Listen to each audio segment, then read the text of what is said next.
এই মিঠাইবিধ দেখিলে আপোনালোকে আচৰিত হ'ব। মই মাত্ৰ দুটামান বস্তুৰে আজি বনাইছোঁ আৰু খাবলৈ যে ইমান বেছি সোৱাদ নহয়। গেছ চৌকা নজ্বলোৱাকৈ আজি এই মিঠাইবিধ মাত্ৰ 5 মিনিটতে বনাইছোঁ। গতিকে ভিডিঅ'টো কিন্তু একেবাৰে স্কিপ নকৰিব।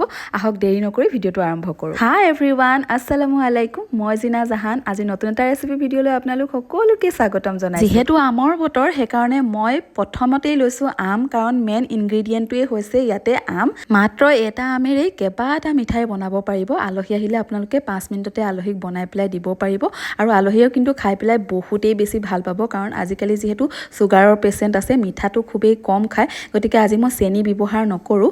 এতিয়া মই আম দুফাল এনেকৈ চামুচৰ সহায়ত মাংসখিনি উলিয়াই লৈছোঁ আৰু আমটো বহুত বেছি মিঠা আছিলে আৰু সেইকাৰণে মই চেনি আজি একেবাৰে ব্যৱহাৰ কৰা নাই। আৰু আনফালে লৈছোঁ মই পনীৰটো মই হাতেৰে এনেকৈ গুড়ি কৰি লৈছোঁ। তাৰপিছতে ইয়াতে আমখিনি মই যিখিনি পিউৰি কৰি লৈছিলোঁ তাৰে মই 4 চামুচ আমৰ পিউৰি লৈ লৈছোঁ আৰু লগতে মই লৈছোঁ নাৰিকলৰ গুড়ি।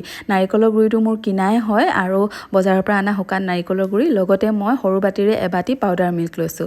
মাত্ৰ 3টা বস্তু ইয়াতে ব্যৱহাৰ হৈছে আৰু তাৰপিছতে ইয়াত দেখিছে নহয়, ভাল ধৰণে হাতেৰে মই মিক্স কৰি ল'লোঁ। তাৰ ওপৰত মই অকণমান কনডেন্স মিল্ক দিছোঁ। মাত্ৰ এচামুচে মই কনডেন্স মিল্ক ব্যৱহাৰ কৰিছোঁ। তাৰপিছত হাতৰ সহায়ত ভাল ধৰণে গোটেইখিনি মিক্স কৰি পেলাই হাতত অকণমান ঘি বা বাটাৰ সানি পেলাই মই মিঠাইবিধ বনাই যাম।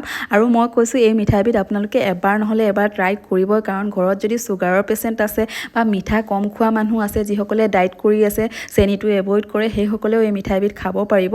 আৰু ইমান বেছি সোৱাদ হয় নহয়, মই নিজে খাই পেলাই আপোনালোকক কৈছোঁ, কাৰণ মই ইমান বেছি মিঠাটো ভাল নাপাওঁ, কিন্তু মিঠাই মই যিখিনি নিজে বনাই খাই ভাল পাওঁ সেইবিলাক ৰেচিপিহে আপোনালোকৰ লগত শ্বেয়াৰ কৰোঁ। গতিকে আপোনালোকে নিশ্চয় এবাৰ বনাব আৰু মোক কিন্তু মনত কৰিবলৈ একেবাৰে নাপাহৰিব। আৰু যি কি নহওক, মিঠাইবিধ এয়া পেৰাৰ নিচিনাকৈ বনাই ল'লোঁ। তাৰপিছত ওপৰৰ পৰা নাৰিকলৰ গুড়ি অলপমান লগাই দিছোঁ। নাৰিকলৰ গুড়ি সলনি আপোনালোকে পাউডাৰ মিল্কো অকণমান শুকানকৈ লগাই দিব পাৰে। আৰু মিঠাইবিধ ধুনীয়া দেখাবলৈ আমৰ পিউৰি অকণ ধুনীয়াকৈ সজাই দিছোঁ। মিঠাইবিধ দেখিবলৈ কিমান বেছি ধুনীয়া লাগিছে নহয়নে? এনেধৰণৰ মিঠাই যদি আপোনালোকে হোটেলত কিনিব যায়, 20 টকা বা 25 টকাৰ তলত আপোনালোকে কেতিয়াও নাপায়, হয়নে নহয় বাৰু? কমেণ্ট বক্সত জনাবচোন। গতিকে এনেধৰণে কম বস্তুৰে ঘৰতে আপোনালোকে বনাই আলহীকো খুৱাব পাৰিব। আৰু এতিয়া মই ফ্ৰিজৰ পৰা উলিয়াই আনি পেলাই মিঠাইবিধ খাবলৈ লৈছোঁ। আৰু মিঠাইবিধ খাওঁ মানে এটা ধুনীয়া কমেণ্ট পঢ়িবলৈ লৈছোঁ। কমেণ্টটো লিখিছে মমতা খানমে। জিনাবা, আপোনাৰ ৰেচিপিবোৰ মই প্ৰায়ে ট্ৰাই কৰোঁ, খাবলৈ বহুত বেছি সোৱাদ হয়। মই চিপাঝাৰ দৰঙৰ পৰা চাই আছোঁ। বহুত বহুত ধন্যবাদ মমতা, এনেকৈ ধুনীয়া ধুনীয়া কমেণ্টবোৰ কৰি থাকিবা। আজিৰ এই মিঠাইবিধ চাই যদি ভাল পালে তেতিয়াহ'লে ভিডিঅ'টো শ্বেয়াৰ কৰি দিব। আৰু যিসকলে মোৰ ভিডিঅ'সমূহ চাই মোক ফ'ল' কৰা নাই, ফ'ল' কৰি থ'ব। এনেকৈ ধুনীয়া ধুনীয়া ৰেচিপিলৈ মই সদায়